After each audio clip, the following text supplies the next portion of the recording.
Sayori and MC spend a few seconds conferring in whispers to each other. Meant to be. That's what we are. Yeah! Not just because we're such a good match, but because we're like made that way. To be together. And it feels right. Very cute. Sayori, how do you think you'll feel in this new environment? Yeah, I guess I talked about it just a second ago, but anxious, worried that I won't be good enough. Afraid that my friends will drift away from me. Disrupted by all the changes that are going to occur. But hopeful too. Hopeful that maybe I can make it work and not lose too much along the way. And willing to take on the experience, whatever happens, and however I feel about it. That's all I can do. And Miss Ida, if you're answering these emails, how do you feel knowing that your students are now college students? And another thing that isn't a question, I really liked seeing your journey throughout these years. From trying to figure out what the literature club is hiding, to becoming the supervisor of the club, to going on a great date with someone you liked, and probably being in a relationship with them now. Your journey has been great to watch, and I hope I get to see you again sometime. Until then, stay safe and wonderful, and I hope you're having fun with Rie. Pride and also regret. Pride that my students have gone through with such a terrible experience with such strength and grace. Regret that, like all my students, they must move on with their lives and leave me behind to some extent. I was talking about this with Yuri a little while ago, and I know that I'm not being completely abandoned. I and these students will always be joined by our unique experiences. But even so, they are moving on, and that is a little more difficult for me than usual, because they came to understand me pretty well. They wanted to include me, they wanted me to be a part of their lives, and wanted themselves to be a part of my life.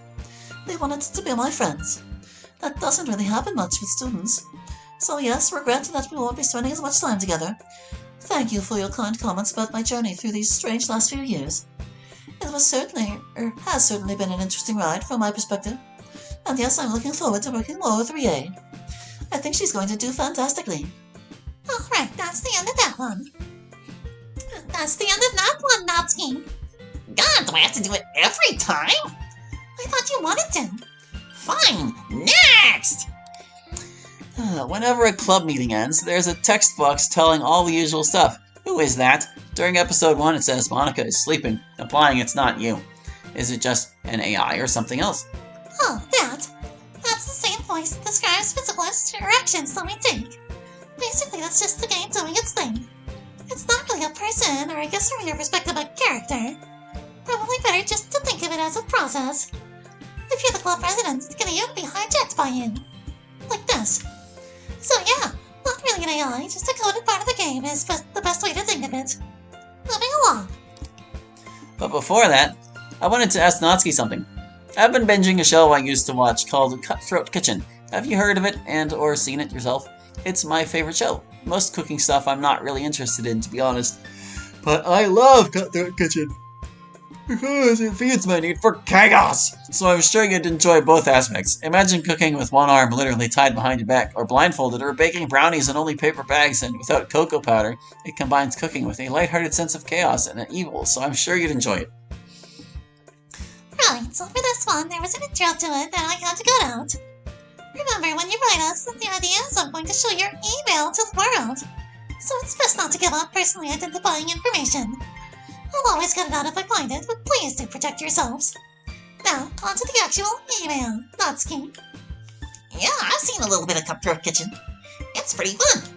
Believe it or not, though, I tend to like my cooking and baking shows better when they're super chill. Like the Great Fish Bake Off, that's my favorite cooking show. Just smooth vibes, you know. I love smooth vibes in a cooking show. Cutthroat Kitchen is definitely not smooth vibes, but it's entertaining for completely different reasons, so I still like it. Glad you were also a fan. But on to something more serious, and everyone else can pitch in for this one too, especially because I thought of it after doing Monica's epilogue mod. I believe it was during the Hiroko part, don't remember if I have the right one, but hopefully, where it said she was always repulsed by queer relationships or Natsuki's dad accepting Fuyuki. I grew up against LGBTQ stuff and said things I now regret because it's all I knew, and even now I'm still learning and trying to adjust, but I went from avoiding even hugging other guys or anything to now having a boyfriend, which I never thought would happen. I've changed so much, even in just a couple of years, even from the start of the club meetings mod and when I first discovered DDLC. I feel completely different and more open, yet still adjusting to something different from what I learned my whole life. Let me see. It was just a common journey. Many people are trapped by the circumstances of their local culture and how they were raised, trapped in bigotry. Often, sadly, they do not escape. But it sounds like you have, and that is cause for celebration. It shows great inner strength and a strong intelligence willing to question and test the world. I congratulate you. Yeah, buddy, I kind of went through the same thing. I don't like to talk about it much, but yeah, I used to say some pretty awful shit myself. I didn't really start my whole journey until Fuyuki came out. That was a weird experience for me, because I had my whole careless bigot thing going, but also I loved my sister a lot, and still do. So I had to change a lot to be there for her. And I did. And my parents did too, although it was harder for them, I guess because they're older. But they did it, both of them. I give them credit for that. Even my dad. But anyway, yeah, fast forward and here I am. I am now myself one of the 3 queer girls in the Literature Club. Who would have known? I am honored that we would play any role, however small, in your journey. If we have helped you to learn or even given you a little bit of courage to be who you are, well, that makes all this worth it for me. I wish you much luck and love on your journey going forward. I and the rest of us believe strongly in your beauty. Be well. Aw, that was a sweet one. Yeah, really glad for that email. You know how sometimes you guys have flashbacks? And in those flashbacks, the club president says there, "Are you aware of us being there during the flashback? How does it work? I'm melting my brain over here with these questions. Can't be like anyone else gotta question the fabric of existence." Also, how would you react if that Sagashi, the skeleton, ended up being alive or something and it scuttled around at night? You know, now that I think about it, the very first time I became the president and was aware of everything, I perceived the player there. I thought it was just not being there normally. But now I know that the player was experiencing it as a flashback. I guess it was a sort of closed temporal loop. Still, very strange. So no, I do not realize it's a flashback, or I don't think I do. I can't remember a time when I thought the player being there was a flashback. Honestly, if it's a flashback, half the time I'm not even aware of your presence. I have no idea why that is. One of the many unsolved mysteries of how our little world works. I wouldn't torment yourself too much with questions like that. If I was obsessed with unsolved questions about the fabric of my existence, I would have gone insane long ago. More than I already have. Anyway, Suyashi. Yo, I got this question. That would be awesome if Suyashi was alive and crawled around at night. Suyashi's my boy. Or girl, I have no idea. I wonder who they used to be. Well, I mean, you can identify their sex based on, like, the bone structure, at least. I wonder if they'd be happy that even in death their bones were really good friends with some weird high school girl. Go with girl. Right. Hopefully they would be cool with it. I'm pretty sure they wouldn't put, like, an honest-to-goodness organic skeleton in a science room. But anyway, yeah, if Suyashi came alive and crawled around during the night, I would be all about that. I'd bring him milk, I guess. Milk is good for bones. Not sure how Suyashi could drink it, I guess. But hey, if they found a way to scuttle around, maybe they could find a way to drink milk. So yeah, I would be hyped if Suyashi came alive. I feel confident that they'd know I was a friend and not try to Five Nights at Freddy's me in the middle of the night. Yes, let's hope so. Let's move on. So, I was thinking, why does MC not get a unique open theme despite writing poems and being in the literature club? So I went and fixed that, and then I may have gotten carried away and written a poem theme for Misita too, and also Rie, so oops. Oh yes, these were amazing. This is some of the best fan work we've ever gotten. Let me turn down the music. And then patch through the soundtrack so everyone else can hear these.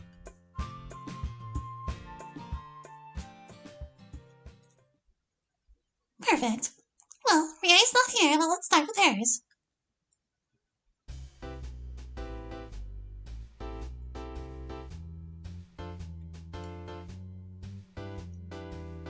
I love it. It's really jazzy. I've never really thought of Rie as being particularly jazzy, to be honest. But somehow with the whistling sound and the generally simple positive vibe, it really fits her. Great work. MC, want to hear yours? Heck yeah, that was awesome.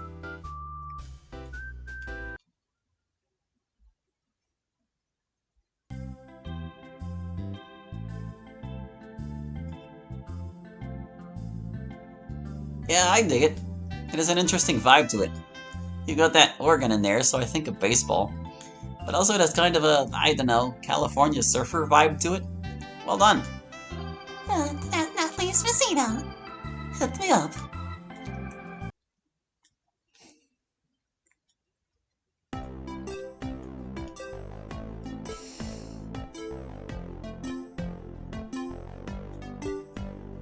I absolutely love this. I can feel the power of science. This is wonderful. I've never felt more well represented by a song. Beautiful email, absolutely beautiful. I will treasure it always. Very nice work. I may or may not be able to get it working in our actual game. And also, technically speaking, you didn't say it was okay for us to use these long term. But I wanted everyone to be able to hear it because it was so well done. Hats off to you.